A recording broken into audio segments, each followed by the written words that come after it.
Assalamualaikum warahmatullahi wabarakatuh. Nah, kita akan melanjutkan di pertemuan kelima ya ini ya. Pembahasan kita tentang OODB atau Object Oriented Database. Yang kemarin teman-teman sudah mencoba ORM ya, dari konsep Object Relational Model itu ada persistence, kemudian Anda mencoba persistence, kemudian teman-teman juga mempelajari Hibernate ya. Hibernate pengembangan lebih lanjut dari persistence, tapi memiliki sejumlah fitur yang lebih baik atau mengoptimalkan fitur dari persistence sebelumnya. Nah, dengan ORM ini maka ada beberapa manfaat, diantaranya kita tetap bisa memprogram secara object oriented tetapi tetap mengandalkan database relasional. Database relasional itu yang ada primary key, foreign key, dan dalam bentuk tabel dan kolom. Mengapa database relasional sampai sekarang ini masih diandalkan? Karena perkembangan dari internet ini menyebabkan adanya big data, kumpulan data-data yang itu akan mudah untuk dianalisis secara statistik apabila data-data itu tersimpan di dalam database relasional. Kalau data-data tersebut tersimpan di dalam database object oriented, itu akan sulit secara matematis, karena memang salah satu kekurangan dari database object oriented itu kurang respons di dalam operasi matematika fundamental. Jadi ketika select kita menentukan kita ingin mencari tahu menggunakan select berapa jumlah dari suatu field, maka hasilnya bisa berbeda antara database relasional dengan database object. Database berorientasi object nanti tidak akan akurat ya, tidak akan seakurat dalam hitungan matematis seperti halnya pada database relasional. Sehingga oleh karena itu di dalam bahasa pemrograman berorientasi objek disediakan object relational model sebagaimana persistent dan Hibernate untuk menjembatani supaya bagi programmer yang suka memprogram atau mengakses data secara object oriented dengan objek dan kelas, dengan terminologi objek dan kelas seperti instansiasi objek, polymorphism, override, inheritance, dan sebagainya, itu tetap bisa merasakan memprogram atau mengakses data secara object oriented, tetapi penyimpanannya secara menggunakan database relasional, yaitu data-data dipushkan, dimasukkan ke dalam objek, dan objek nanti akan memetakan melalui entitas yang sudah dibuat oleh persistent ke dalam setiap field-field ada tabel di database. Nah, inilah yang disebut dengan object relational model. Sedangkan objek murni atau database berorientasi objek murni itu kita pemrogram akan memasukkan data-data atau mempush data-data melalui objek, dan dari objek tersebut langsung dimasukkan ke dalam database yang memang menyimpan dalam bentuk objek sebagaimana kita memasukkan data ke dalam kelas-kelas dan objek tadi. Jadi lain halnya dengan database relasional ya. Kurang lebih bentuknya seperti ini. Kalau di dalam database berorientasi objek, apa yang kita pushkan ke dalam objek tersimpan di database, kemudian oleh server kebalik. Apa yang kita pushkan melalui aplikasi ini kan memuat objek dan kelas. Nah, dia akan masuk melalui server, oleh server akan diteruskan tersimpan dalam database berorientasi objek, bentuknya sama ya, memiliki node dalam bentuk objek-objek dari kelas yang dibentuk, dari kelasnya yang membentuk objek tersebut, masih sama seperti ini. Jadi cara penyimpanannya, pengolahannya menggunakan terminologi object oriented, tersimpannya juga dalam bentuk object oriented sebagaimana ketika mengakses objeknya tadi. Lain halnya dengan seperti kita yang mencoba kemarin dengan persistent dan Hibernate seperti ini ya. Melalui aplikasi data-data dimasukkan ke dalam objek-objek dari kelas yang membentuk objek tersebut melalui instansiasi, kemudian proses polymorphism atau passing argumen melalui konstruktornya. Jadi konstruktor yang dengan nama konstruktor yang sama pada kelasnya, kita bisa memasukkan passing argumen, kemudian argumen tersebut masuk ke dalam objek-objek ini, lalu oleh application dipetakan melalui XML dan entitas yang dibentuk kemarin. Kemudian dari pemetaan ini masuk ke server, dia sudah mengetahui anotasi-anotasinya di mana data-data tersebut pada objek ini disimpan di field mana nanti di dalam database ya. Ini oleh server akan diatur berdasarkan mappingnya ini. kemudian akan masuk ke dalam relational database, dipecah lagi ke masing-masing field-fieldnya. Padahal ini tadi sebelum dipecah ini masuk ke dalam objek-objeknya. Jadi di sini ada pemecahan kembali. Sebagaimana kalau misalkan kita akan menggunakan mobil, keluar dalam bentuk mobil, kemudian ketika masuk garasi, mobil itu dipecah-pecah menjadi beberapa part-part ya, kemudian masuk ke dalam garasi. Kalau ini kita menggunakan mobil sebagaimana bentuknya, kemudian disimpan lagi masuk ke dalam garasi dalam bentuk mobil yang sama, tanpa dipecah-pecah atau dimappingkan setiap part-partnya ya. Kalau ini seperti ini. Jadi object relational model ORM seperti persistent atau hibernate sebagaimana yang pernah kita coba itu sepertinya tetap ada ya, karena perkembangan database sekarang hingga menjadi big data itu akan sangat diandalkan oleh para data scientist, dan data scientist itu harus bisa mengakses database tersebut dengan komputasi matematis yang tinggi, sehingga database dalam bentuk tabel itu akan lebih efektif untuk memproses secara statistik dan matematis, sehingga kita bisa mencari tahu atau mempelajari data-data untuk meramalkan atau mengklasifikasi atau mengasosiasikan tren kemunculan data di masa depan. Jadi masing-masing memiliki kelebihan dan kekurangan, dan sepertinya ini juga akan berkembang, dan ini juga tetap ada tapi akan diakses atau dimodelkan untuk supaya cocok dengan objek relational model pada bahasa berorientasi objek. Karena bahasa berorientasi objek ini seperti Java dan .NET, kemudian Objective-C ini akan menjadi bahasa yang terus berkembang ya, karena perkembangan Internet of Things itu kan semakin pesat, terus-menerus digunakan, dan bahasa pemrograman berorientasi objek itu adalah bahasa yang paling cocok untuk mengikuti perkembangan dari teknologi-teknologi Internet of Things ya. Sedangkan database berorientasi objek ini sangat cocok untuk aplikasi yang mengandalkan computer aided design. Tidak banyak menyimpan data-data, tetapi banyak menggunakan objek-objek bentukan dari model yang akan disimulasikan. Jadi computer aided design atau CAD seperti AutoCAD kemudian dan sebagainya itu akan sering membentuk objek-objek baru ya. Jadi karena dia sering membentuk objek-objek baru, dia sangat mengandalkan bentuk-bentuk objek dari cara virtualisasi objek-objek yang dibentuk pada aplikasinya. Oke, itu selain pandang mengenai database berorientasi objek dan database relasional. Nah, kita akan masuk ke bagian baru dari pertemuan 5. Kita akan membahas tentang DB4O atau DB4O ya. DB4O ini lain tidak sama dengan database relasional. Jadi DB4O ini merupakan object oriented database yang native. Native itu dia merupakan object oriented database yang asli dan digunakan sesuai pada database sesuai pada bahasa pemrograman berorientasi objek seperti .NET dan Java. Jadi DB4O ini lain dengan database relasional. Kalau kemarin kita menggunakan database relasional itu kita menggunakan library konektor ya, seperti kemarin sebelum kita membuat persistent kita memasukkan library MySQL connector. Jadi ORM ini akan memetakan antara objek-objek yang dibentuk oleh Java persistence ke dalam database ya, melalui koneksi dan mapping dari entitas-entitas yang dibentuk oleh kelas di dalam persistence. Nah, sedangkan OODBMS menggunakan DB4O ini, DB4O itu cukup di-embedkan ya, tanpa seperti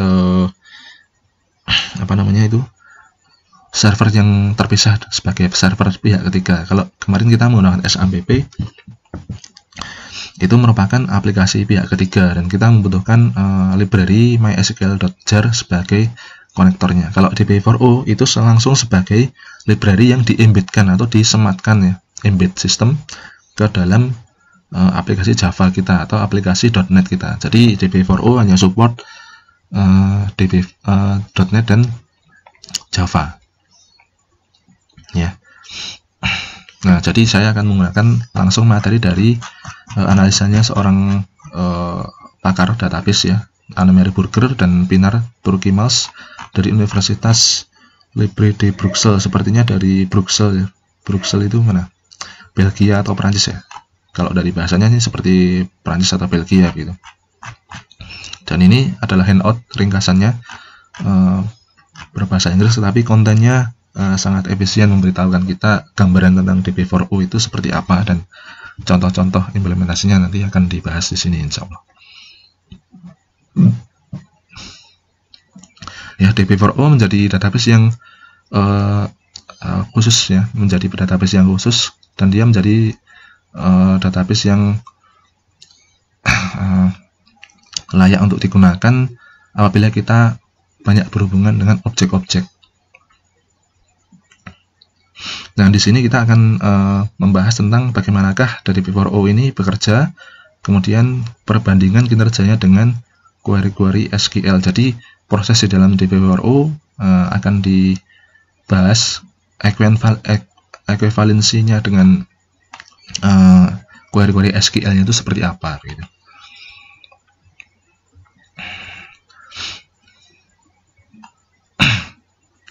Ya, object oriented database telah banyak digunakan dan memiliki banyak pengaruh ya dalam sejarah dan popularitasnya terhadap database relasional. Ya, sejarahnya itu dimulai dari tahun 95 ya. Ini ya, sejumlah orang nih, sejumlah ilmuwan, David, Klaus dan teman-temannya, mereka mendesain bagaimanakah object oriented database itu seharusnya melakukan mekanisme kinerjanya seperti apa ya.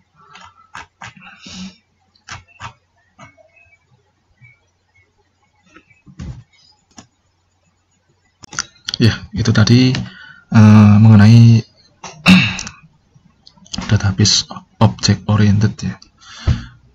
Mengapa database object oriented itu digunakan dan mengapa object relational model masih dipertahankan, karena itu tadi, masing-masing antara database relasional dan database object oriented memiliki kelebihan yang spesifik yang tetap digunakan ya.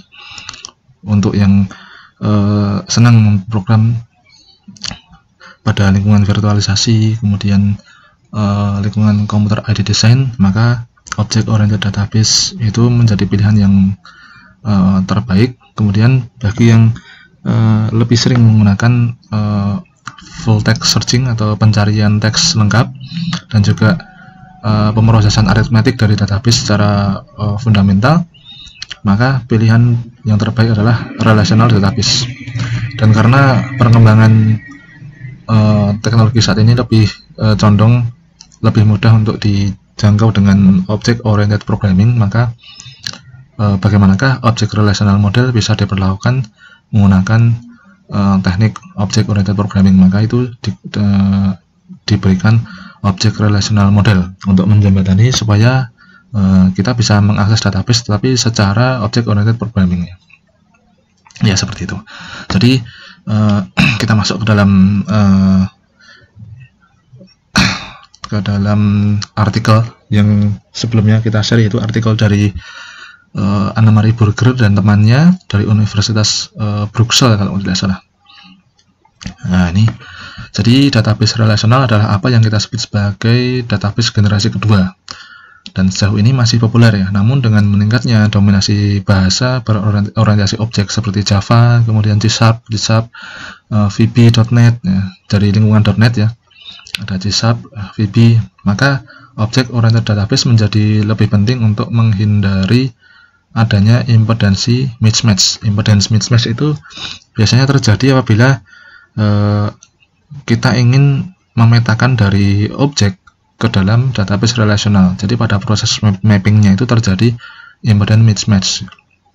Karena apa? Karena struktur objek itu berbeda sekali dengan database relasional, sehingga dari struktur objeknya itu perlu di disassemble atau dibongkar ya menjadi beberapa part berdasarkan dari kecocokan setiap anotasinya. Nah, itu harus bisa disimpan ke dalam database berdasarkan interface yang cocok.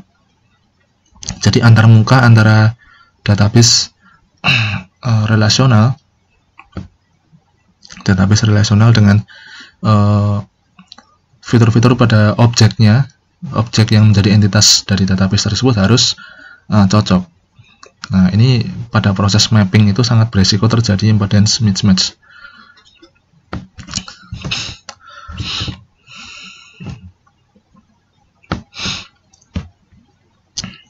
Jadi, object oriented database membuat data lebih mudah diakses, yang menghasilkan produktivitas yang sangat baik bagi para developer. Ya.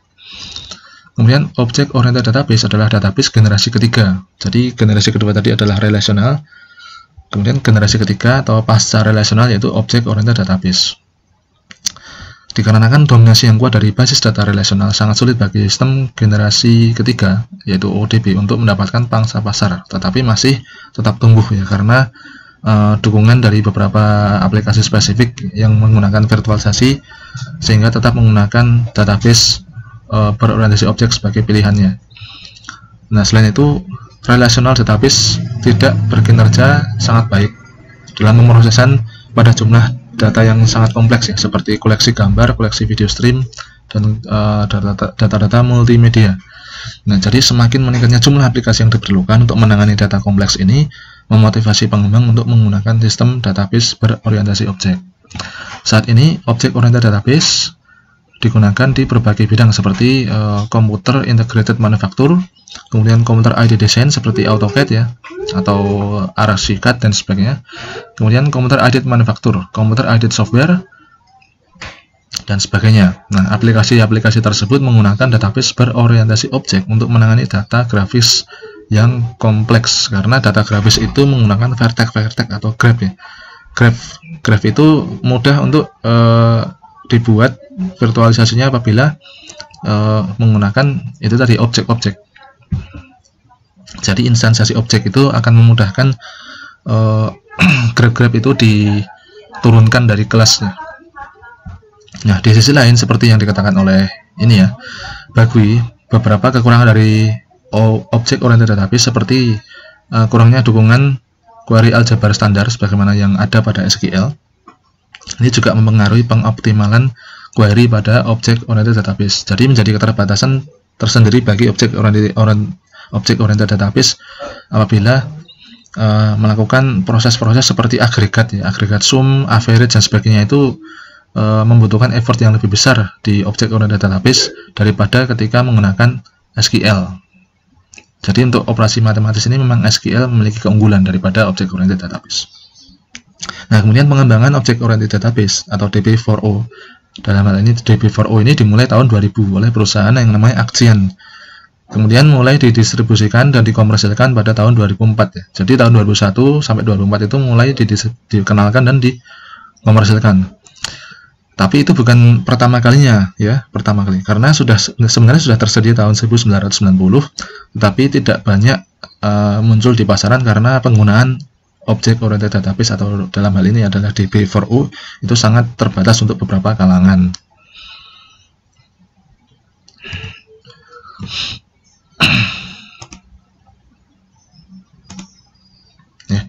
Nah, ini dikarenakan DB4O tidak memiliki bahasa query atau data definition language yang standar sebagaimana SQL ya. Jadi di pasaran kurang mendapatkan peminat yang banyak sebagaimana SQL. Dan kinerja DB4O ini adalah merupakan database yang tertanam atau embedded database dan bukan merupakan database relasional. Jadi secara khusus berfokus pada kemampuan persistensi. Jadi kemampuan persistensi itu adalah untuk apa ya, mempertahankan kemiripan objek sebagaimana adanya ketika disimpan dia tetap sesuai dengan bentuk objeknya. Jadi objek-objek itu ibaratnya seperti node ya, masing-masing node itu saling berhubungan.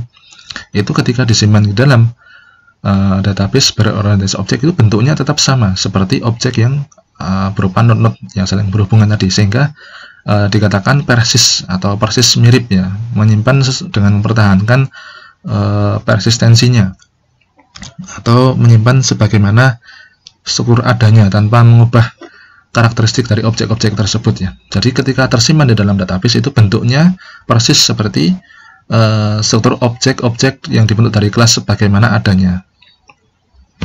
Kalau yang kemarin object relational model itu kita menyimpan melalui akses-akses terhadap objek, tetapi ketika disimpan ke dalam database ini dipecah-pecah berdasarkan dari anotasi-anotasi setiap fieldnya. Kemudian setelah dipecah itu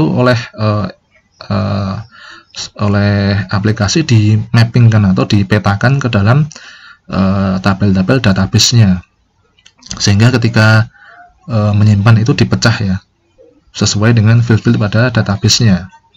Nah, sedangkan pada object oriented database itu sesuai ketika membuat objeknya objek 1, objek 2, objek 3 ya, ketika disimpan bentuknya adalah objek 1, objek 2, objek 3, sehingga tidak terjadi proses mapping. Dan dengan cara ini maka tidak ada impedance mismatch ya, tidak ada ketidakcocokan impedansi atau struktur antara objek dengan database-nya ya. Jadi dia berfokus pada persistensi, tidak berbasis string seperti pada SQL. Jadi menggunakan DB4O kita langsung menggunakan fungsi berdasarkan bahasa pemrograman berorientasi objeknya, atau dengan kata lain kita melakukan query yang native ya, native asli sesuai sebagaimana bentuk bahasa object orientednya. Kalau dia dibuat di dalam Java ya menggunakan bahasa Java, kalau dibuat di dalam .NET ya menggunakan bahasa seperti VB atau C# ya. Jadi tidak ada penggunaan query seperti SQL ya. Nah, dengan demikian, dengan adanya native query yang sesuai dengan bahasa pemrograman object orientednya, maka tidak ada peralihan konteks antara pemrograman dan bahasa application program interface-nya. API language yang kita kenal sebelumnya semacam Java Persistence Query Language, kemudian Hibernate Query Language dan sebagainya. Jadi kita masih ingat ketika kita menggunakan JPQL itu ada peralihan konteks ya. Kita tidak bisa sama persis mengetikkan sintaks dari JPQL pada kelas yang dibentuk oleh persistent dengan menyesuaikan pada SQL yang asli, tapi ada modifikasi sedikit ya. Jadi ini peralihan konteks yang bisa dibilang memakan waktu. Kita memang kesulitan ketika menggunakan operasi join, sehingga harus mencari kecocokan sintaks lain yang bisa menghasilkan kalau kita menggunakan operator join. Jadi semacam itu peralihan konteks ya. Jadi kalau di dalam database berorientasi objek tidak terdapat hal-hal semacam itu. Jadi ya cukup menggunakan bahasa native dari aplikasi pemrograman berorientasi objeknya. Nah, API tersebut berbeda dengan query pada standar SQL, sehingga memunculkan peralihan konteks yang memakan waktu. Sedangkan pada object oriented database atau DB4O tidak ada peralihan semacam itu, karena cara pengoperasian database-nya benar-benar asli atau native sebagaimana bahasa PBU-nya, yaitu Java ataupun .NET. Hal ini terutama yang membuatnya sangat berbeda dari relational database dan object oriented database terdahulu. Objek langsung disimpan sebagaimana objeknya ketika dibuat, tanpa dipotong, tanpa diubah karakteristiknya. Jadi secara intuisi ini lebih logis, karena jika kita menggunakan SQL untuk menyimpan atau menangani objek, kita pada dasarnya perlu membongkar objek-objek tersebut agar sesuai dengan tabel. Nah, ini ya yang terjadi pada waktu mapping itu, dari objek-objek yang kita isi, parameter atau argumen-argumen itu dibongkar oleh proses mapping itu, kemudian disimpankan ke dalam tabel-tabel dalam database relasional. Itu yang kita lakukan kemarin ketika menggunakan persistence language. Namun begitu, meskipun dia object relational model seperti yang kita lakukan sebelumnya itu, menggunakan database relasional itu juga di dalam persistence language itu atau Java persistent language itu juga memberikan teknologi untuk menangani impedance mismatch ya. Tapi tetap memiliki resiko impedance mismatch itu lebih besar daripada kalau kita menggunakan database berorientasi objek. Nah, ini seperti yang dikatakan oleh Esther Dyson dalam artikelnya yang ditulis oleh Peterson ya. Using table to store object is like driving your car home and then disassemble it, then put it in the garage. It can be assembled again in the morning, but one eventually asks whether this is the most efficient way to park car. Jadi setiap kali mau pakai mobil dari garasi, ya mobil dipakai. Tapi kemudian ketika mobil akan diparking ke garasi, maka mobil itu harus dibongkar-bongkar menjadi beberapa part, kemudian masuk ke garasi. Kemudian ketika akan digunakan untuk pergi, mobil itu dirangkai kembali menjadi sebuah objek yang utuh, lalu dia dipakai. Jadi ada proses mapping, bongkar, kemudian dibangun lagi, dibongkar lagi, dan seterusnya ya. Setiap kali dia disimpan, dia dibongkar terlebih dahulu. Jadi pembongkaran ini banyak menimbulkan resiko ya, terutama adanya peluang ketidakcocokan impedansi atau impedance mismatch, karena kita harus memetakan semua bagian dengan benar satu sama lainnya. Jadi ini pada gambar ini nanti akan diilustrasikan perbedaan antara database objek asli yaitu DB4O dengan database relasional yang pernah kita lakukan sebelumnya. Jadi supaya database relasional itu bisa menampung isi dari objek-objek yang kita buat, maka diberikan objek relational model sebagaimana yang pernah Anda pelajari, yaitu pada persistence dan juga pada hibernate.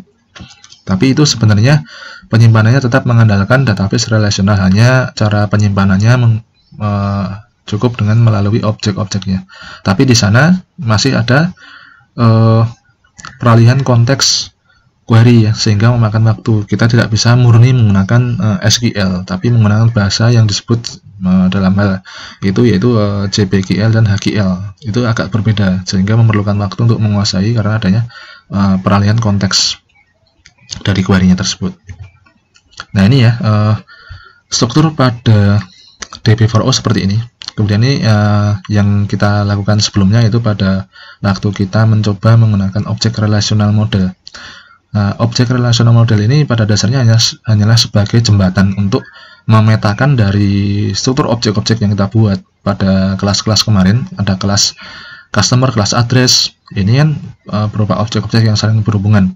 Nah, ini kemudian oleh aplikasi dipetakan dengan bantuan anotasi dan XML, kemudian oleh server setelah diketahui setiap part-partnya itu masuk ke dalam tabel database secara terpisah-pisah ya. Jadi ketika dia disimpan di sini, memang dia ditangani oleh library yang mendukung persistensi untuk menangani impedance mismatch. Tapi di sini masih ada peluang terjadinya kesalahan karena harus dipisah ya dari objek ini, kemudian dipisah menjadi beberapa part lalu masuk ke tabel-tabelnya di dalam database.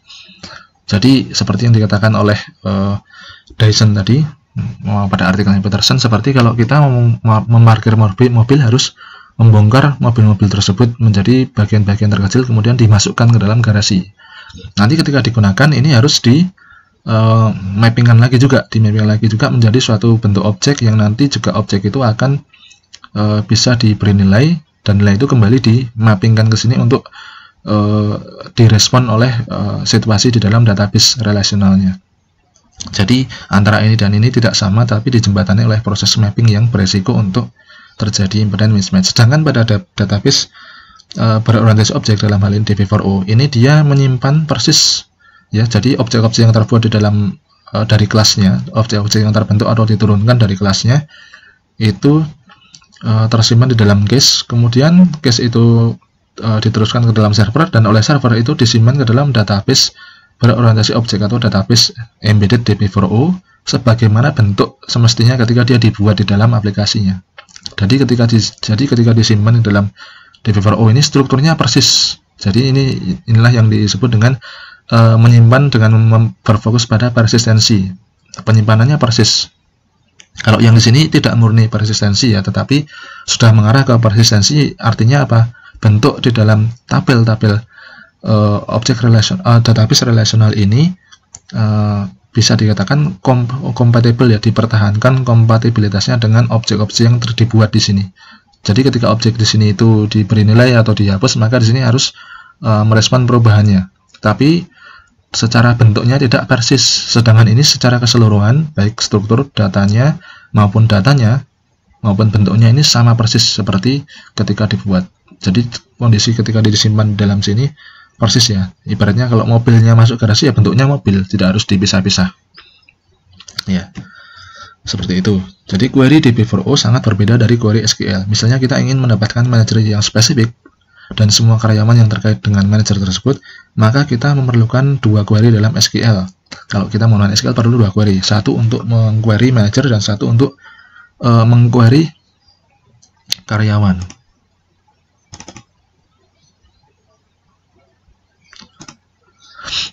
Dalam database berorientasi objek, kita hanya membutuhkan 1 query, karena itu juga dapat langsung meretrieve semua objek yang terkait ya. Objek-objek tersebut terhubung melalui hubungan traversing. Jadi kita kalau masih ingat dulu ada perjalanan struktur data, binary search tree atau senarai atau linked list, itu kan dengan traversing mana objek-objek yang saling terkait, objek yang satu direferensi ke objek yang kedua, objek yang kedua direferensi ke objek yang ketiga.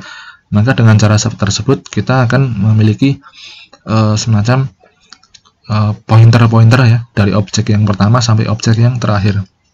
Nah, dengan pointer tersebut maka objek-objek akan mudah untuk melakukan traversing. Traversing itu seperti penjelajahan dari objek satu, informasinya apa, kemudian objek kedua informasinya apa, dan seterusnya.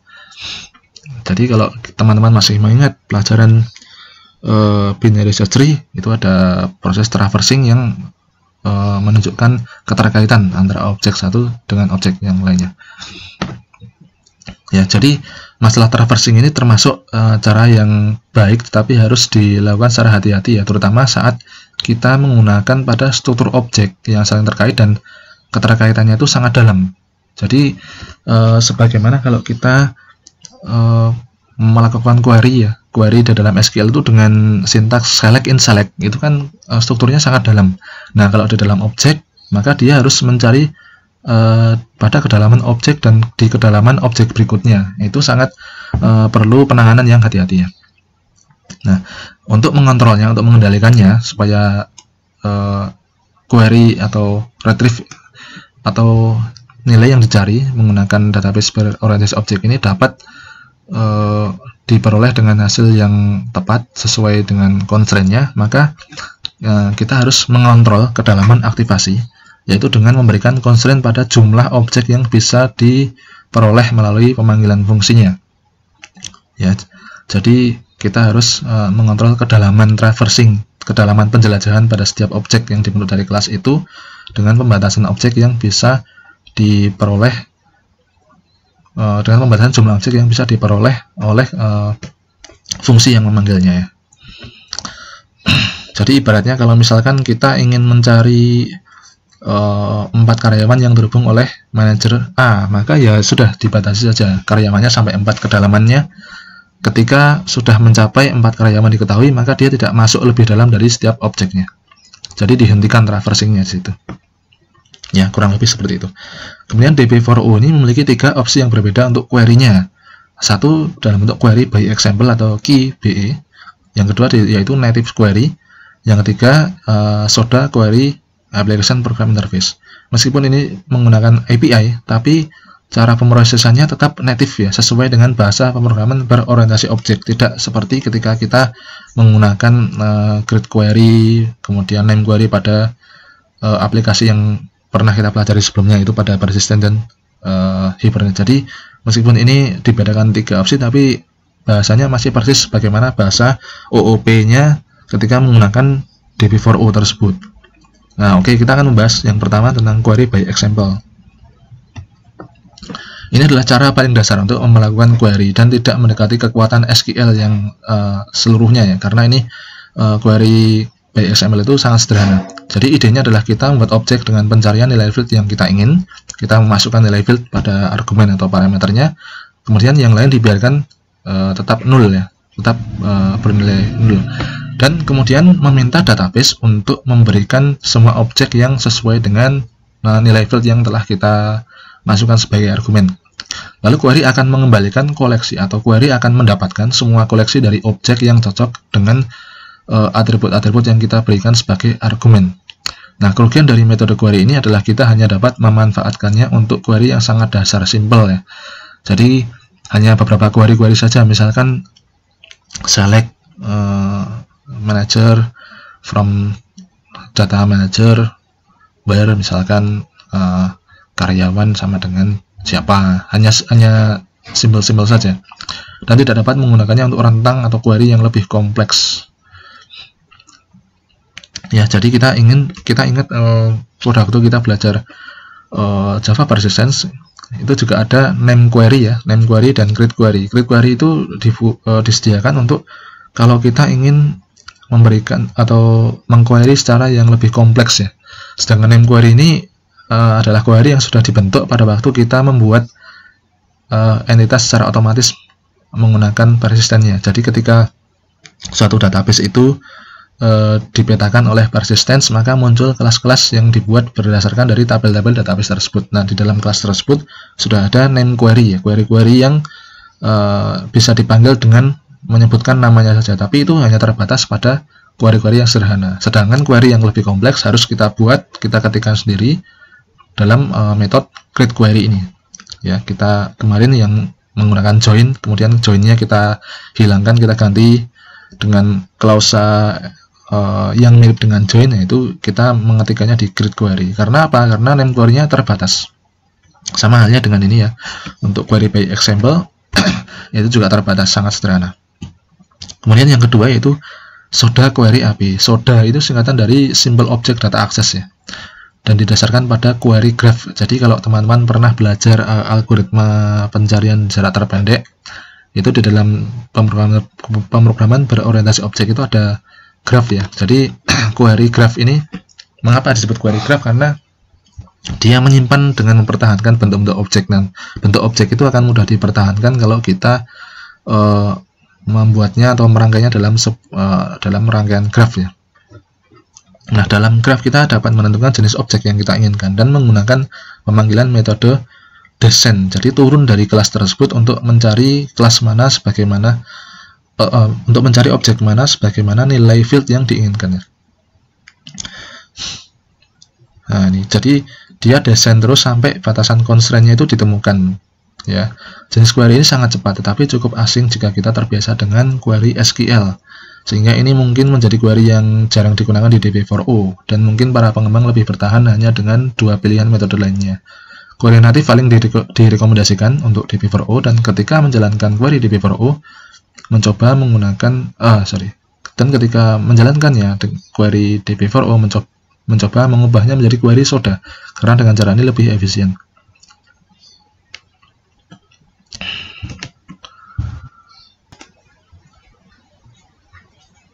Jadi dengan menggunakan native query itu nanti oleh DB4O akan diubah menjadi query SODA ya. Tapi perubahannya pun tidak terlihat, karena ketika kita menggunakan tiga opsi query tersebut, tetap rasanya kita seperti menggunakan bahasa berorientasi objek. Jadi ini memang database yang benar-benar native ya. Nah, kemudian opsi ketiga yaitu native query ya. Dengan menggunakan query native, mekanisme query-nya terintegrasi sepenuhnya dalam bahasa pemrograman karena tidak menggunakan kode deklaratif. Ya, jadi seperti kata pakar peneliti, kita menulis kode kita dan kemudian kita dapat menanamkan atau menyematkan bermacam-macam database dengan mengubah hanya satu baris kode. Ya.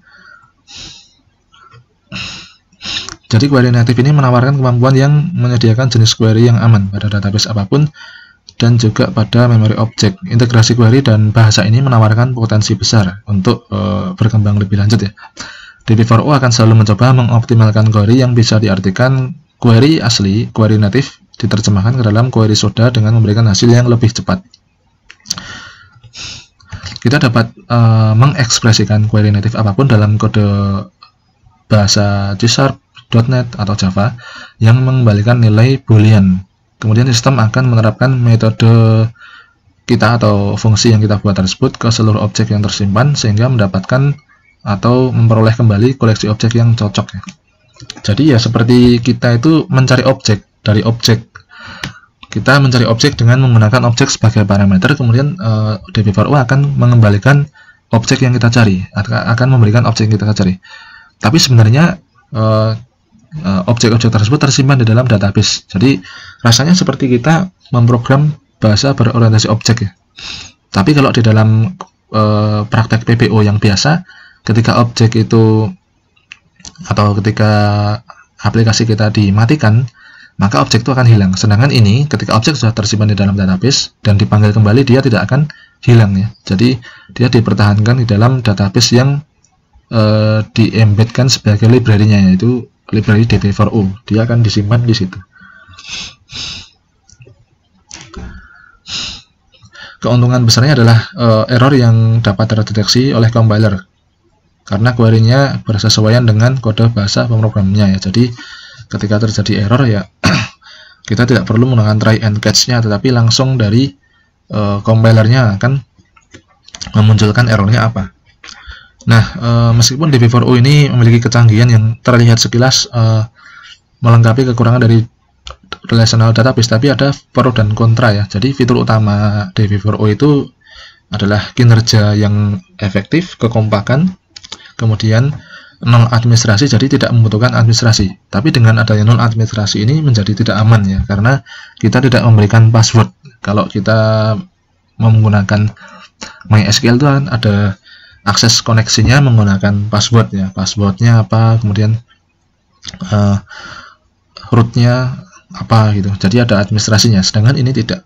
Dan keunggulannya adalah sederhana, direct ya. Dan kemampuan unik untuk menyimpan objek sebagaimana aslinya dengan menggunakan bahasa pemrograman Java dan .NET. Kemudian sifatnya dia portable, bisa digunakan pada lintas platform ya, karena dia embedded atau disematkan sebagai library yang langsung dipakai di aplikasi tersebut, maka dia mendukung untuk lintas platform ya. Nah, objek disimpan persis sebagaimana objek adanya tanpa menggunakan peralihan konteks bahasa definisi data language. Kemudian non administrasi ini adalah karakter yang khusus bagi kebanyakan database manajemen, termasuk SQL atau database relational model. Nah, tugas dari administrasi database itu biasanya menginstal konfigurasi perangkat lunak database server, kemudian membuat optimasi tabel, serta membuat store prosedur, kemudian membuat tampilan grid view yang sama sekali itu tidak ada di dalam db4o ya. Jadi berbeda sekali, db4o lebih direct ya, tapi dengan adanya itu ya itu tadi kurang aman juga ya. Hanya dengan menambahkan satu file arsip kecil berupa jar, yaitu db4o jar atau DLL ke dalam file class path atau kumpulan package di dalam aplikasi yang kita buat, maka itu sudah memberikan akses ke database berorientasi objek ya, database db4o. Jadi dia akan bisa menyimpan semua kelas dan kita bisa mencari atau mendapatkan objeknya dengan melalui proses retrieve objek sewaktu-waktu. db4o sangat mudah digunakan dan footprintnya itu kecil ya, sehingga db4o sangat terbuka untuk penggunaan basis data objek ke berbagai aplikasi atau embedded aplikasi. Misalkan mungkin ya pada aplikasi portable berbasis embedded system, maka db4o ini sangat cocok. Jadi apabila kita pada aplikasi tersebut memiliki kita berurusan dengan database yang besar dan juga berupa objek-objek yang kompleks ya, terutama objek-objek multimedia, maka db4o ini bisa menjadi pilihan yang cocok ya.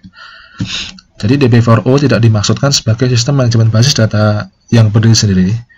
Nah, kekuatan utamanya db4o adalah kemampuannya untuk disematkan ke dalam aplikasi dalam lingkungan .NET dan Java, menggunakan model data yang sama dengan model objek pada aplikasi tanpa perlu administrasi database. Juga tidak perlu melakukan mapping, pemetaan objek ke tabel, dan mendukung juga untuk penanganan model objek yang kompleks ya.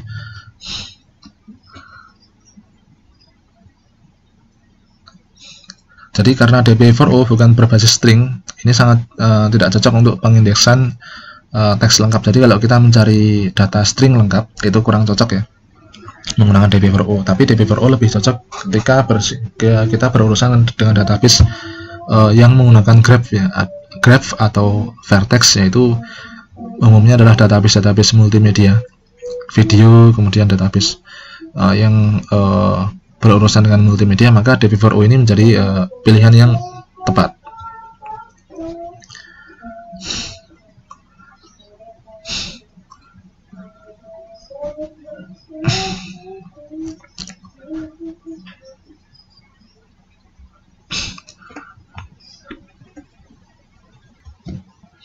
Ya, sintaks query DB4O menyediakan 3 sistem query yang berbeda, yaitu query by example, query soda, dan query native ya. Pada bagian ini kita akan menjelaskan cara menyimpan atau storing, kemudian cara mengambil atau retrieve, cara memperbarui, update, cara menghapus file object atau delete file object dari database, juga cara menggabungkan atau join dua objek dengan menggunakan setiap tipe query.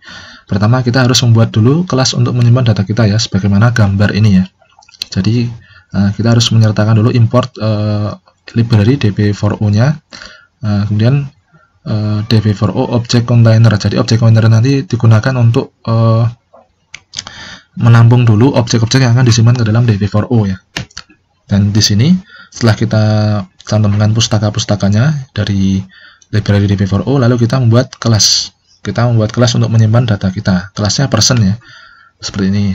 Di sini kita sertakan juga konstruktornya. Kemudian konstruktornya ada lagi yang memuat parameter untuk dimasukkan ke dalam objek dari person ini. Seperti ini ya, mirip seperti kita menggunakan object oriented programming. Kemudian pada waktu kita membuka database, nah untuk mengakses database db4o atau membuat yang baru, kita cukup memanggil db4o.openFile. Ini sudah ini merupakan package yang tercantum pada library db4o. Nah, kemudian kita cantumkan path-nya dari database sebagai parameter argumen untuk mendapatkan instance dari object container. Object container itu mewakili database-nya ya. Jadi dia sebagai representasi dari database-nya, database yang ketika nanti kita menyimpannya di sini di path ini ya. Ini object container mydb, kita deklarasikan null, kemudian mydb kita isi dengan open file berupa file txt. File txt nanti merupakan database yang menjadi penyimpanan dari setiap objek-objek yang dibuat. Nah, kode di atas akan membuka database jika tersedia path-nya. Jika tidak ada, maka database akan dibuka secara otomatis. Kemudian ini proses penyimpanan objeknya ya, storing object seperti ini. Kita harus membuat instansiasi dari kelas person dulu. Di sini pinar adalah objek yang dibuat dari kelas person. Kemudian kita panggil new person atau konstruktornya person, lalu langsung kita berikan argumen berupa pinar dan 24. Kemudian ini juga, lalu tadi kita sudah membuat objek kontainernya ya, objek dari objek kontainernya yaitu mydb. Mydb melakukan penyimpanan objek pinar, kemudian mydb juga melakukan penyimpanan objek anomaly. Jadi yang disimpan di sini adalah objeknya, betul-betul objek disimpan ke dalam mydb. Mydb-nya alamatnya ini tadi ya, path-nya ya. Seperti itu ya pada versi db4o sebelumnya. Jadi pada waktu artikel ini dibuat oleh si Annemarie dan teman-temannya itu, pada versi sebelumnya bisa menggunakan fungsi set ya. Tapi versi yang digunakan di sini pada waktu si Annemarie mencoba itu versi 74. db4o versi 74 dengan JDK yang digunakan versi 16. Kemudian menampilkan hasil dari database ya. Dalam source code ini ditulis menggunakan fungsi list result untuk melihat isi database ya. Seperti ini ya, fungsinya list result dengan parameternya berupa object set. Kita berikan nama parameternya yaitu object set result ya. Kemudian sistem out printen di sini result size ya, jadi objek atau database yang tersimpan itu ukurannya berapa. Lalu selama result itu masih memiliki link dengan objek result berikutnya, dia akan terus mengulang terus ya. Kemudian hasilnya ditampilkan sampai tidak ada lagi link atau linknya ke objek yang ke 0 atau habis ya. Jadi objek-objek itu kan tadi ya saling berkaitan ya, objek 1, objek 2, objek 3, sampai objek yang paling belakang itu berkaitan dengan atau terhubung dengan null pointer. Jadi ketika hash next itu sudah false, tidak terhubung ke objek yang lain, maka di sini berhenti ya. Dia akan menampilkan semua objek sampai objek terakhir ya. Jadi fungsi ini berguna ketika hasil yang ditampilkan bertipe object set ketika query ditulis dengan memakai query by example.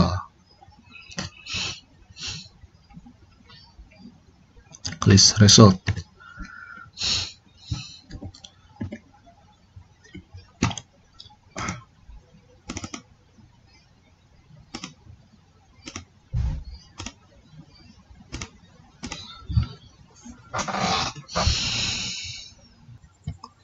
Ya, jadi Tadi ini kita membuat objek dari kelasnya dulu, baru kita panggil database mydb store pinar mydb store anomaly.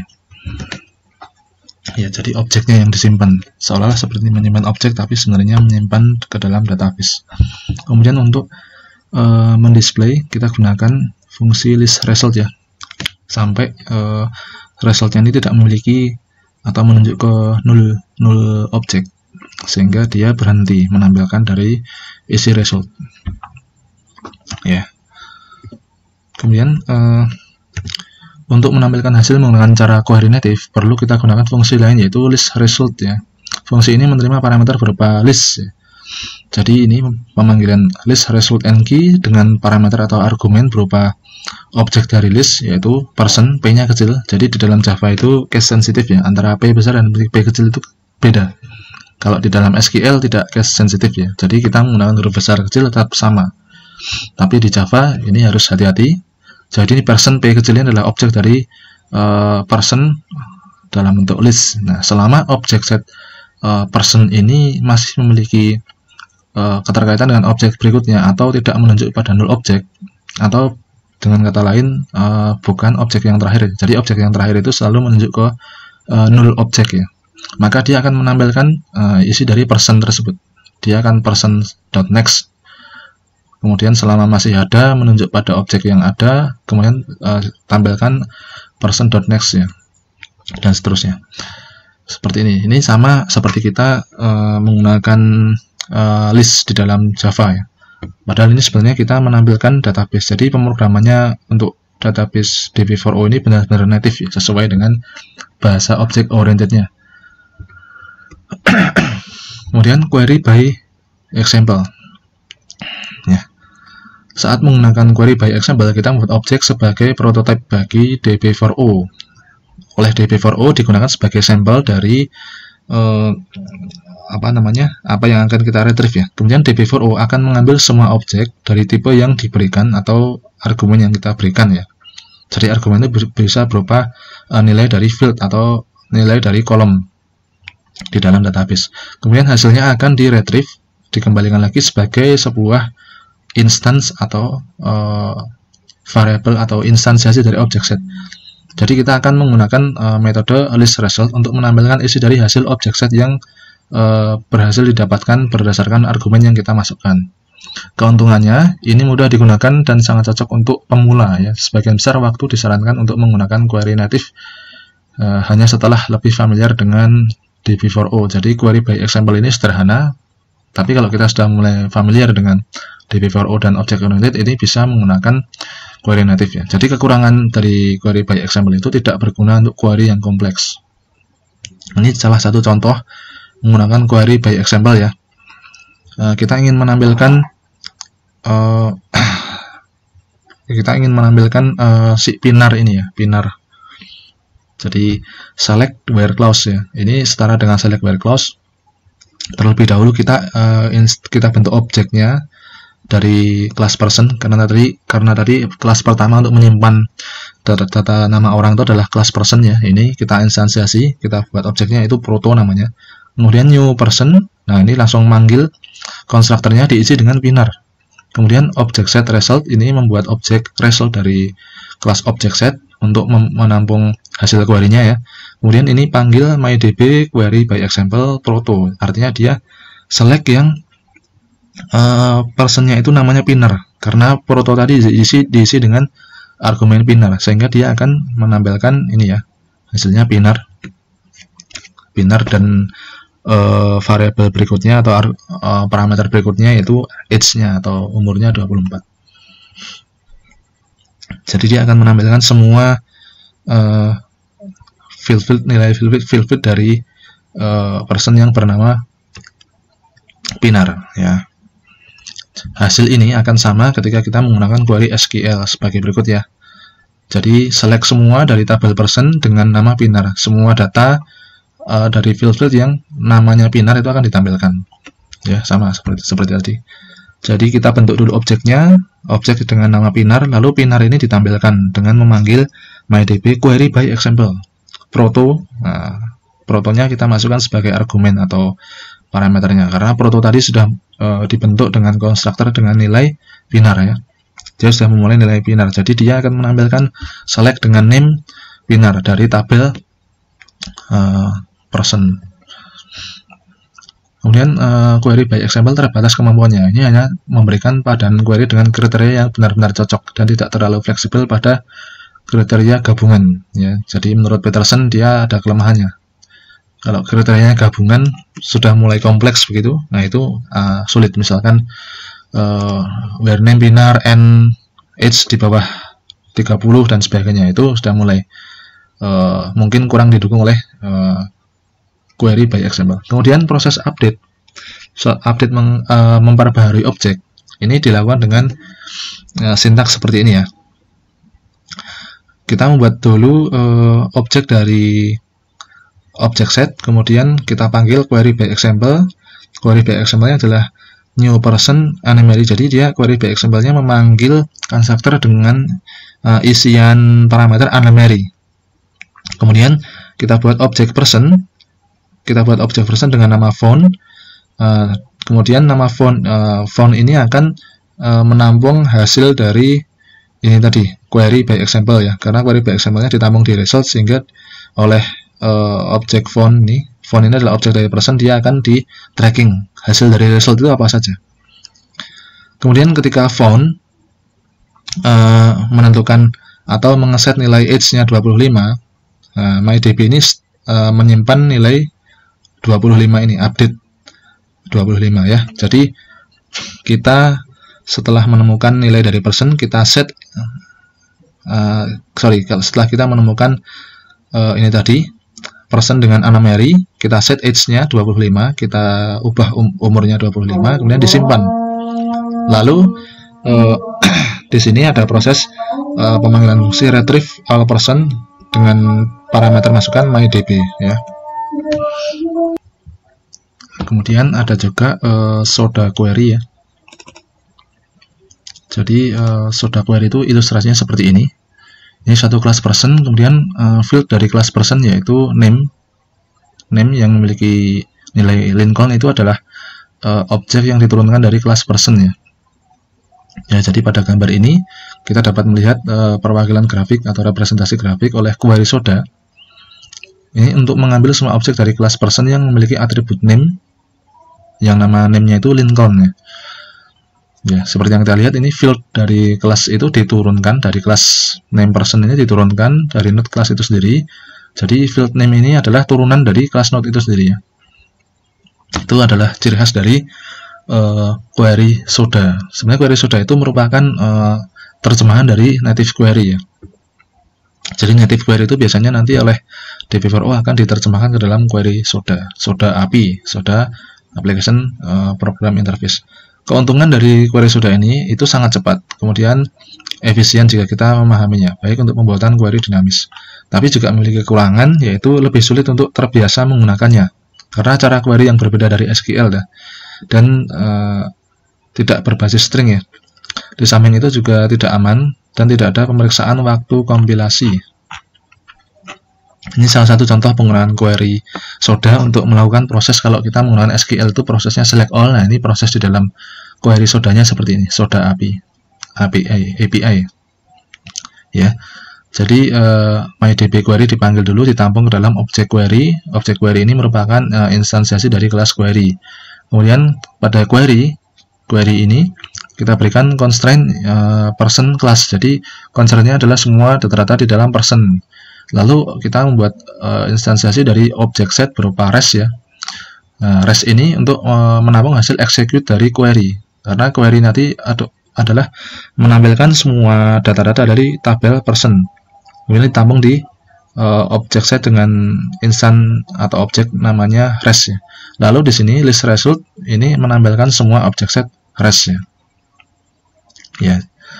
Jadi ini select all dia menampilkan constraint-nya ini nggak ada yang spesifik, hanya semua tabel person.class. Berarti tidak ada yang person dengan nama siapa, pokoknya semua isinya person tampilkan.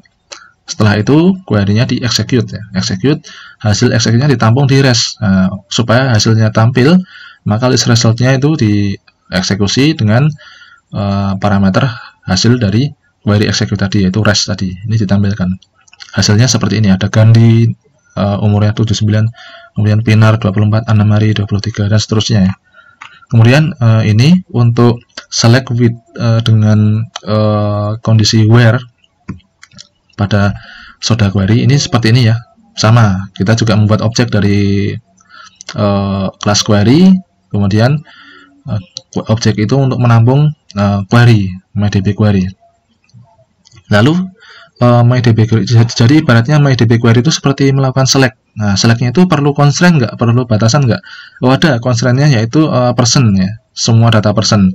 Kemudian dari semua data person diturunkan lagi ke field name. Nah, jadi ini turun ke objek yang sebagai fieldnya, yaitu name. Name-nya dibatasi yang namanya Gandhi. Ya, jadi dari kelas person yang namanya adalah Gandhi. Oke, setelah diketahui constraint-nya ini, nah, maka ini object set result sama dengan query execute. Jadi ini kan tadi query sudah melakukan ini ya, menampilkan semua isi person yang namanya Gandhi. Nah, itu di-execute, ditampung di objek dari object set result ya. Kemudian oleh fungsi list result and key, tampilkan yang hasil dari result tadi.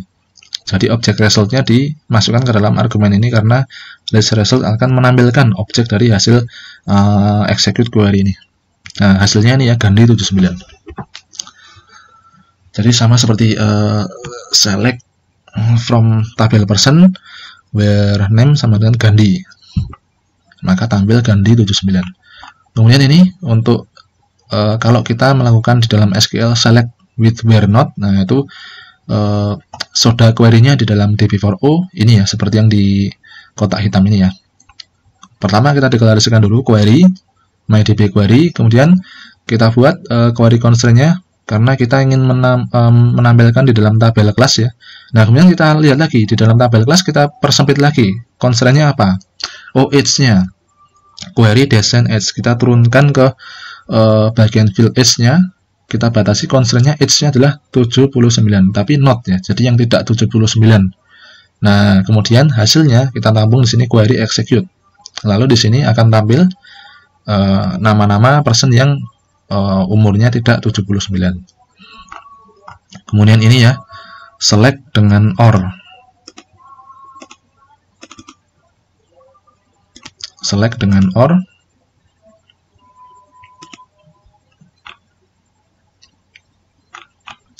Ini ya. Seperti ini, mirip. Jadi query dideklarasikan constraint-nya pada tabel kelas, constraint-nya diturunkan lagi. Ini query descent age constraint 86 ini ditampung lagi biar nggak terlalu panjang seperti tadi ya, ditampung lagi ke dalam suatu constraint. Jadi ada objek constraint ya. Kemudian query descent name constraint pinar or first constraint. Jadi first constraint tadi ini ya, ini menampung nilai ini. Jadi yang age-nya 86. Jadi yang ditampilkan adalah nama-nama dari tabel person yang namanya pinar atau yang memiliki umur age-nya 86 ya. Karena tidak ada yang age-nya 86, maka yang ditampilkan adalah yang namanya pinar. Pinar itu 24 usianya. Jadi seperti itu ya. Kemudian ini select with n, mirip ya seperti tadi ya. Lalu kita masuk ke native query. Native query pada dasarnya ini menggunakan fungsionalitas yang diberikan oleh bahasa pemrograman kepada kita. Jadi kalau kita sudah familiar dengan object oriented programming, maka native query biasanya menjadi pilihan yang paling cocok. Nah, ini menggunakan metode yang mengembalikan nilai boolean, nilai benar atau salah, true atau false ya. Keuntungannya baik untuk query yang lebih kompleks di dalam DB4O. Kemudian subquery atau query di dalam query bisa dibilang lebih mudah ditulis di dalam kalau kita menggunakan native query, dan lebih mudah dibaca di DB4O daripada di SQL karena urutan operasinya lebih jelas.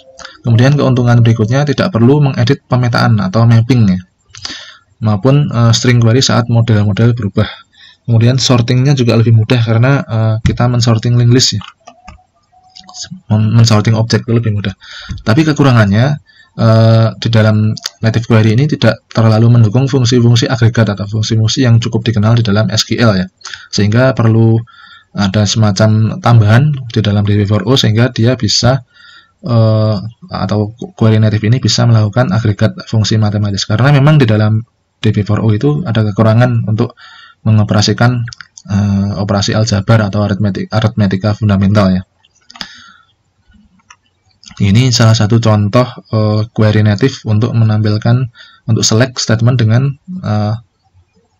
where clause ya, seperti ini ya. Ini person adalah objek dari list dengan tipe kelas person. Jadi list ini menggunakan format dari kelas person, kemudian objeknya dibuat, lalu di sini kita berikan query dengan batasan person ya. Jadi ini query-nya ada select all person.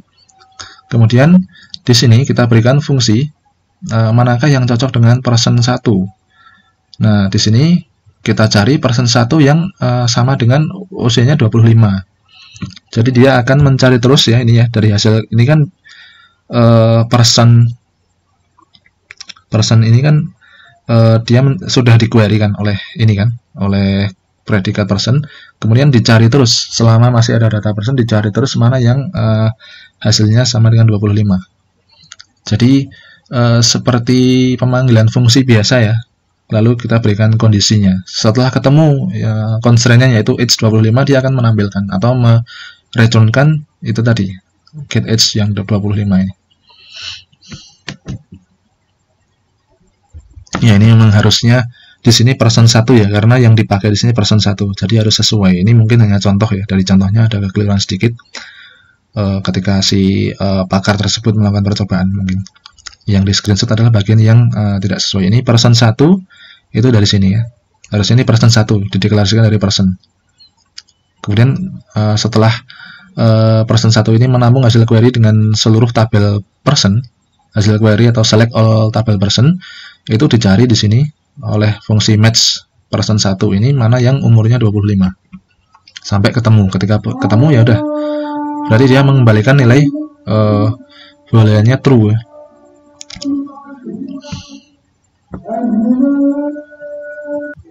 Ya, ini saya ralat ya. Jadi pemanggilan fungsi MyDBQuery ini ada kurung dari sini sampai sini ya. Jadi semua ini masih di dalam pemanggilan MyDBQuery. Jadi tidak masalah apabila di sini person 1 ya. Karena person 1 di sini mengikuti passing argumen untuk fungsi Boolean match ini ya. Fungsi Boolean match ini digunakan untuk mengisi sebagai argumen di dalam pemanggilan fungsi query. Jadi query ini untuk meretrieve atau menampilkan semua isi tabel person, kemudian di dalam predikatnya ini, di dalam pemanggilan person ini dipanggil fungsi untuk mencari mana yang umur dari data-data person itu yang 25, sehingga dia akan ditampung di dalam objek person ini yang merupakan tipe list ya. Jadi ini kurung kurawal yang di sini ini milik dari public boolean match, kemudian kurung kurawal ini adalah milik dari predikat person ini, ya. Kemudian yang kurung ini milik dari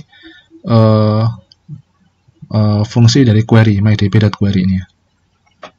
Jadi tidak masalah ini person 1, di sini person ini berbeda ya. Karena ini adalah masih di dalam MyDBQuery semuanya dari sini sampai sini. Jadi semua yang di dalam query ini masuk ke dalam person lalu nanti ditampilkan.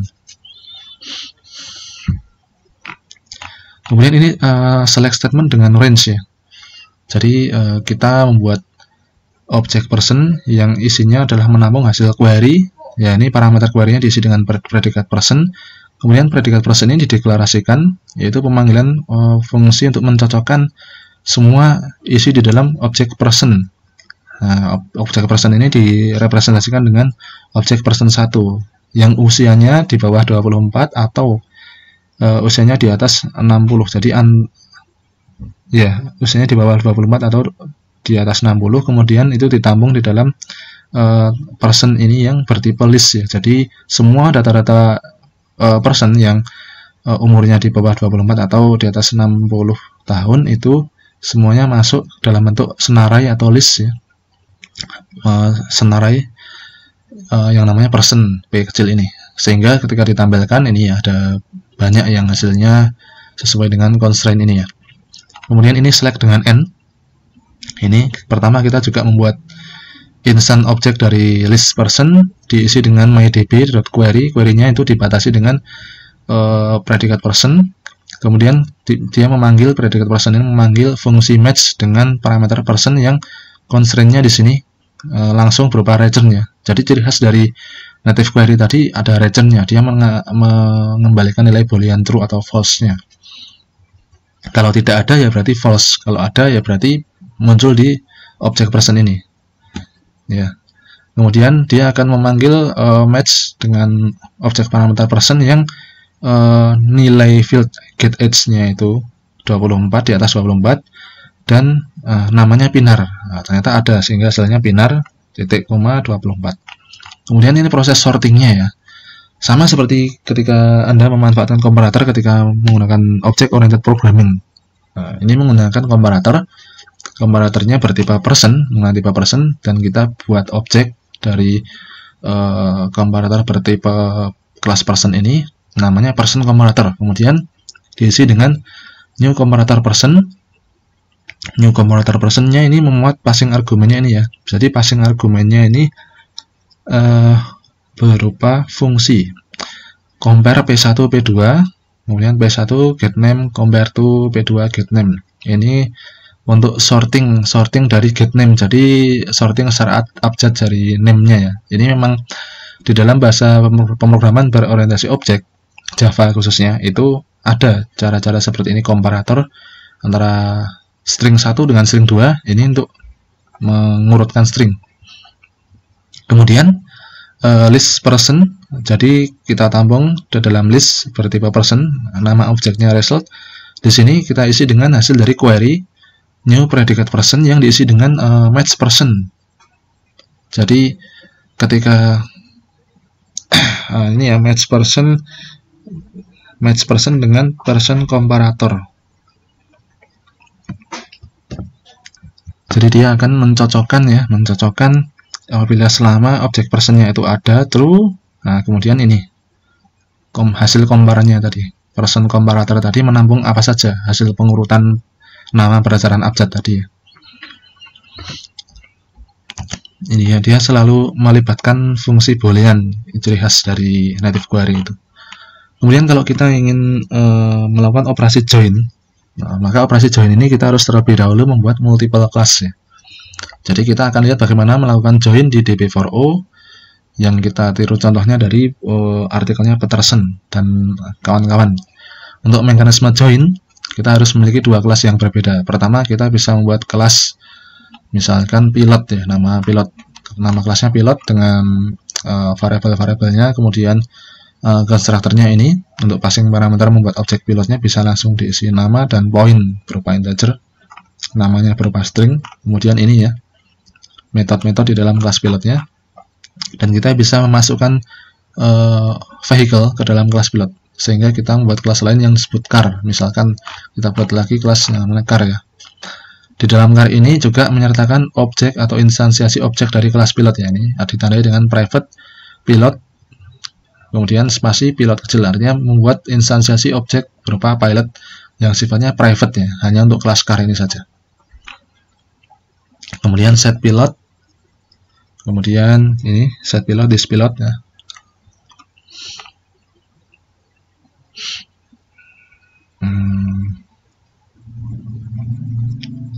Dan seterusnya. Nah, kemudian untuk menyimpan objek, kita harus terlebih dahulu membuat objek instansiasi objek dari car, kemudian new car Ferrari ya. Jadi kita simpan, kita buat objek langsung diberi parameter atau argumen Ferrari. Kemudian kita buat lagi instansiasi dari objek pilot.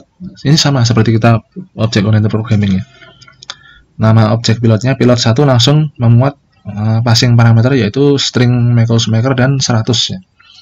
Nah, kemudian di sini car 1 set pilot. Nah, car 1 tadi ini set pilot. Ini harus passing parameter atau memasukkan parameter berupa objek pilot. Di sini objek pilotnya ini ya, pilot 1. Kemudian db2 store car 1. Nah, jadi di dalam car 1 tadi sudah diisi dengan pilot 1 ya, data pilot 1 yaitu maker, maker dan 100. Kemudian objeknya car itu disimpan. Kemudian pada objek kedua kita juga membuat juga bisa membuat penyimpanan seperti ini ya.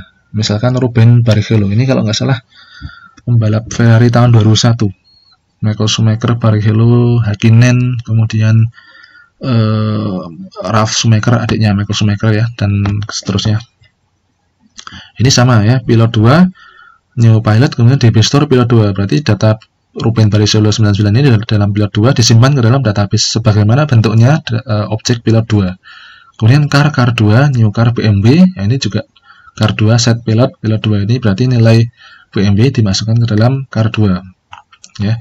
Untuk mengambil car yang digunakan oleh pilot tertentu, dengan kata lain melihat car dengan menggunakan berdasarkan nama pilot atau select car where nama pilot siapa itu. Nah, ini kita bisa melakukannya dengan di sini contohnya ada 3 contoh, baik QBE, query by example, kemudian menggunakan native query, lalu menggunakan soda query. Nah, dengan query by example seperti ini ya. Kalau kita ingin melihat car berdasarkan nama drivernya, ingin melihat car berdasarkan nama drivernya. Nah, ini kita membuat objek dulu, pilot proto, new pilot, nama pilotnya Rubens Barrichello, kemudian kita buat objek car proto dari kelas car, nama carnya tidak ada, 0. Ya, kemudian car proto set pilot. Nah, car proto set pilot, nama pilot dari carnya car proto itu ini ya, Ruben Barrichello, di set di sini. Kemudian objek setnya kita bentuk objek result dari objek set itu untuk menampung query by example car proto. Jadi query select semua car proto ya. Kemudian list resultnya menampilkan hasil dari query by example ini. Ya, jadi karena di sini pilot sudah diisi dengan nama drivernya atau nama pilotnya yaitu Ruben Barrichello. Lalu ketika query by example car proto, dia akan menampilkan semua car yang namanya Barrichello. Mungkin Barrichello pernah menggunakan mobil Ferrari, atau mungkin Barrichello pernah menggunakan mobil BMW. Nah, semua mobil-mobilnya akan ditampilkan yang dikendarai oleh Ruben Barrichello. Kemudian ini sama ya, fungsinya sama seperti ini, tapi menggunakan native query ya. Nah, seperti ini ya, yang native query ciri khasnya menggunakan fungsi boolean di dalam deklarasi query-nya. Ini ada deklarasi query-nya harus disertai dengan itu tadi, fungsi boolean. Jadi ini final string pilot name, kita menggunakan string nama pilotnya Ruben Barrichello. Kemudian list car result, nah kita panggil query dengan predikat bertipe car. Nah, kita deklarasikan predikatnya itu memanggil fungsi manakah car yang cocok dengan nama pilotnya sama dengan Barrichello ya. Car get pilot get name equal pilot name. Jadi return car get pilot get name, tampilkan nama dari car dengan pilot name-nya yang berupa Ruben Barrichello. Kemudian ditampilkan list result and key join result ya. Ya, tadi ini baru ditampung ya, list result key join, kemudian dimasukkan parameternya berupa result hasil dari query-nya ini, query. Nah, kemudian setelah itu ditampilkan isi dari list result ini ya, public static void list result join list car. Nah, isinya dari list result join ini adalah deklarasi dari fungsi list result join. Itu isinya adalah menampilkan semua car, objek dari car yang sudah ditemukan oleh query tadi.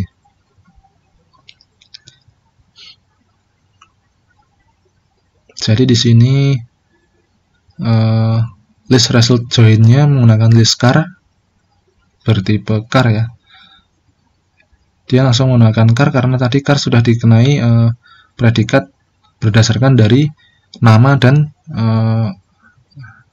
nama yang sesuai dengan nama pilotnya yang diberikan di sini, yaitu Ruben Barrichello, sehingga dia tinggal menampilkan isi dari car-nya sampai dengan objek car yang terakhir yang tidak memiliki objek berikutnya atau menunjuk ke 0, dia akan berhenti ya while-nya ya. Ya, jadi ini adalah deklarasinya, list result and key join itu deklarasinya seperti ini, tapi di sini dipanggil dengan parameternya berupa objek yang sudah dieksekusi di sini. Jadi dia mengquery atau select dari car berdasarkan nama yang sama dengan Ruben Barrichello ya. Ini deklarasinya. Biasanya deklarasi itu di atas, tapi ini di bawah ya. Kemudian ini menggunakan soda query ya. Kita pertama kali mendeklarasikan objek query untuk menampung DB query, kemudian kita berikan constraint-nya pada query-nya, yaitu constraint-nya car untuk semua kelas car ya. Kemudian kita berikan constraint lanjutannya, yaitu pada field pilot, kemudian pada pilot name batasannya adalah Ruben Barrichello. Nah, setelah ketemu constraint-nya ini, kemudian result-nya menampung query execute dari ini tadi, query yang dibatasi dengan constraint tadi ya, yaitu pada data car dengan pilot atau pilot yang memiliki nama sama dengan Ruben Barrichello. Ini adalah batasannya. Jadi di dalam kelas car itu ada di dalam objek car itu ada objek turunannya lagi, itu pilot, kemudian diturunkan lagi. Ingat ya, tadi soda query itu menggunakan graphic node dan edge ya. Jadi fieldnya itu adalah turunan dari kelasnya. Jadi field name ini adalah turunan dari kelas objek induknya, kita sebut saja objek induknya pilot. Kemudian constraint berikutnya di dalam name ini ada yang bernama Ruben Barrichello. Jadi yang ditampilkan hanya yang bernama Ruben Barrichello. Kemudian result menampung hasil eksekusi query ini, lalu ditampilkan oleh list result ya.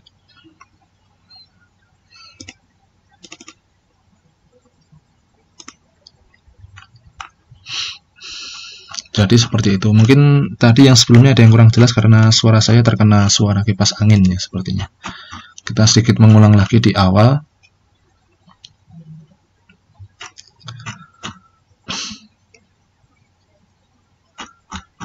Ya. Jadi mirip seperti penggunaan object oriented programming ya. Ini untuk select all. Jadi select all menggunakan query by example query, kemudian mydb query. Nah, query-nya kita kasih constraint. Oh, constraint-nya apa? Semua tabel, semua isi dari object person ya, tidak ada batasannya. Kemudian kita buat object set-nya untuk menampung dari hasil query-nya.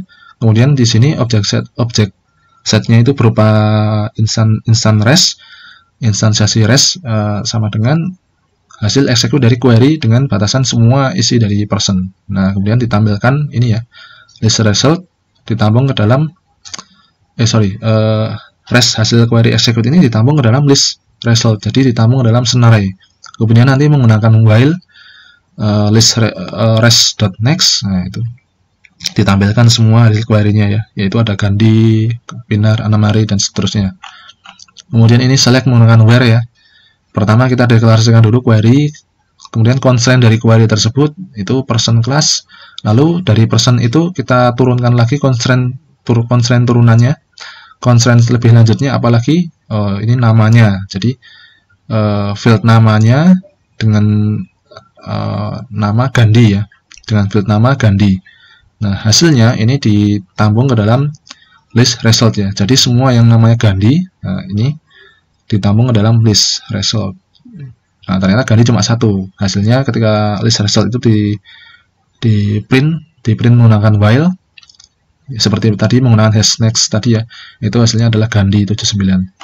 Kemudian ini select with where not. Jadi source code yang di dalam kotak hitam ini setara dengan apabila kita melakukan operasi query di dalam SQL berupa select dengan where not ya. Select dengan where not dalam SQL itu kompatibel atau sepadan dengan source code yang ada di sini ya. Ini adalah source code di dalam menggunakan db4o. Jadi kita deklarasikan dulu objek query-nya dari objek induk atau kelas induk query, yaitu kita isi dengan mydb query. Kemudian mydb query ini kita kasih constraint. Oh, constraint-nya dia untuk seluruh kelas person, untuk seluruh kelas person. Lalu kita persempit lagi. plus person ini batasannya apa? Oh, age-nya dengan batasan yang tidak 79. Nah, kemudian result ini, instansiasi dari object set akan menampilkan hasil eksekusi dari query tadi, tampilan dari semua isi object person dengan umur yang tidak 79. Hasilnya ditampung di dalam scenario list result and key. Kemudian ketika scenario list result and key di print atau ditampilkan ya, one by one sampai dengan tidak ada, yaitu hasilnya pinar 24, kemudian 6 hari 23. Dan ini juga ya mirip ya seperti tadi ya, ini menggunakan query by example. Oh sorry, soda query ya, soda query. Ini menggunakan soda query. Nah, saya saja melihat ini mirip ya, seperti semuanya entah query by example atau soda query atau native query, semuanya sama-sama mirip seperti bahasa pemrograman objek. Jadi bisa dikatakan memang DB4O ini adalah native. Dia bahasanya persis dengan bahasa dari object orientednya, sehingga seolah-olah sama sekali kita tidak merasa bersentuhan dengan query SQL ya. Tapi kita seperti mengakses objek satu demi satu ya. Jadi memang kalau sudah terbiasa dengan object oriented mungkin agak enak menggunakan ini ya. Kemudian native query tadi sudah. Native query cirinya menggunakan fungsi boolean ya. Kemudian ini multiple class ya, jadi kita harus mendeklarasikan dua objek dari kelas, bisa kelas yang sama, bisa kelas yang berbeda. Kemudian ini setiap objek itu diisi dengan parameter, kemudian dari objek kedua dicari yang parameternya sama dengan parameter yang diisikan pada kelas yang sebelumnya. Jadi tahap-tahapnya harus menggunakan dua objek dari kelas yang berbeda supaya kita bisa menampilkan mengquery syntax join ya, seperti syntax join di dalam SQL ya. Jadi proses-proses dengan membuat dua kelas atau dua objek dari kelas itu sama seolah-olah kalau kita melakukan proses join tabel ya, tadi sudah kita bahas. Nah, kemudian bagaimanakah respons waktu dari akses DB4O dan relational database ini ya. Jadi Vipin dan Ajay pernah menulis sebuah jurnal perbandingan kinerja antara relational database dan object oriented database tahun 2013 dengan membandingkan respon waktu antara DB4O dan SQL Server, Microsoft SQL Server 2008 untuk proses writing data, kemudian update data dan retrieve object. Mereka menggunakan database yang terdiri dari 40.000 user dengan memiliki kolom berupa UID, nama, alamat, dan number ya. Kolom UID-nya adalah primary key, dan objek yang berbeda dari kelas user harus memiliki ID yang berbeda. Jadi objek-objeknya yang berbeda itu mewakili data-data yang berbeda. Jadi desain tadi itu harus memiliki ID yang berbeda ya. Objek customer yang berbeda mula-mula dimasukkan ke dalam database, kemudian objek tersebut di-query berdasarkan ID-nya. Jadi objek-objek tersimpan menggunakan ID yang berbeda-beda lalu di-query-nya menurut ID-nya ya. Jadi penelitian menggunakan 40.000 user ini menunjukkan kalau DB4O membutuhkan waktu yang lebih lama saat menulis objek. Saat awal menulis objek lebih lama, tetapi lebih cepat saat melakukan update dan retrieve. Karena ketika melakukan update dan retrieve, DB4O tinggal langsung mengambil tanpa melakukan pemecahan, pembongkaran atau mapping ya, seperti yang dilakukan pada database relasional. Jadi pada saat awalnya dia membangun objek itu agak lama, tapi ketika update, mengakses, ya, memperbaharui, kemudian mengambil kembali nilai-nilai atau retrieving itu lebih cepat daripada database relasional. Nah, ini apalagi pada saat menangani database besar, dia lebih unggul daripada SQL. Jadi ini logis karena objek tidak harus dirangkai kembali sebelum melakukan update dan retrieve. Kalau objeknya sudah ada, ngapain untuk diupdate harus dipecah, dirangkai lagi? Kan tinggal menggunakan objek yang sudah ada lalu diupdate atau dicari nilai-nilainya, di traverse atau di search ya, objek one by one. Kalau sudah ada, ngapain untuk mencari harus dipecah lagi kemudian dibuat lagi. Jadi pembuatan objek hanya pada saat writing ya. Ini adalah perbandingan respons waktu dalam proses updating objek ya. Yang merah ini adalah SQL Server, yang biru adalah DB4O. Ini response time-nya dalam millisecond ya. Ternyata DB4O unggul, meskipun data objeknya itu banyak, sampai ribuan atau semakin banyak ke kanan ini, dia waktunya tidak naik ya, stagnan ya. Lain halnya dengan SQL Server, ketika dia menulis objek, semakin besar database-nya, waktu responsnya semakin panjang, semakin lama. Jadi DB4O unggul dalam proses updating. Kemudian inilah perbandingan ketika menemukan kembali objek-objek yang sudah tersimpan. Nah, karena DB4O ini menyimpan objeknya tanpa dipecah-pecah, sebagaimana ketika objek dibentuk pertama kali, maka prosesnya lebih cepat, jauh lebih cepat dari SQL Server ya. Semakin banyak datanya, SQL Server ini semakin respon waktunya semakin lama. Lain halnya dengan DB4O. DB4O semakin tetap saja ya, meskipun jumlahnya semakin banyak, dia tetap saja response time-nya di bawah 10 ya. Di bawah 10 milisecond, sangat cepat. Jadi karena dia tidak melakukan mapping, tidak melakukan administrasi, dia menyimpan objek sebagaimana mestinya. Ibaratnya mobil diparkir di garasi, ya di garasi tidak usah dibongkar, tetap sama bentuknya. Ketika dikeluarkan, bentuknya tetap sama. Kalau ini dia SQL Server, dia melakukan pembongkarannya setiap kali proses update, retrieving, kemudian writing, SQL melakukan bongkar muat ya. Kemudian ini adalah pada waktu writing object. Jadi pada waktu membuat objek pertama kali, karena dia berorientasi objek, dia detail sekali membuat objeknya ya, sehingga semakin besar objek, maka pembuatan objek pertama kali oleh DB4O itu lebih lama waktunya daripada relational database ya. Ini ya. Tapi perbedaannya hanya sekian milisecond saja, nggak terlalu signifikan. Ketika sama-sama besar, dia juga mendekati sama ya. Tapi dengan grafik ini bisa dikatakan DB4O ini menjadi suatu alternatif yang bisa diunggulkan ketika kita ingin cepat dalam mengakses data-data yang besar. Ya, seperti itu ya. Nanti teman-teman bisa mencoba membaca ulang. Apabila ada yang kurang jelas, bisa teman-teman WA saya atau tanyakan melalui message di Spada ya. Ini nanti akan saya bagikan. Untuk pertemuan ini tidak ada tugas ya, tapi teman-teman bisa ya, tugasnya untuk Anda sendiri, yaitu mempelajari DB4O sambil mengingat-ingat kembali persistent dan hibernate yang sudah kita bahas di pertemuan-pertemuan sebelumnya ya. Jadi ORM itu tidak dihilangkan karena kita tetap sampai sekarang membutuhkan database relasional.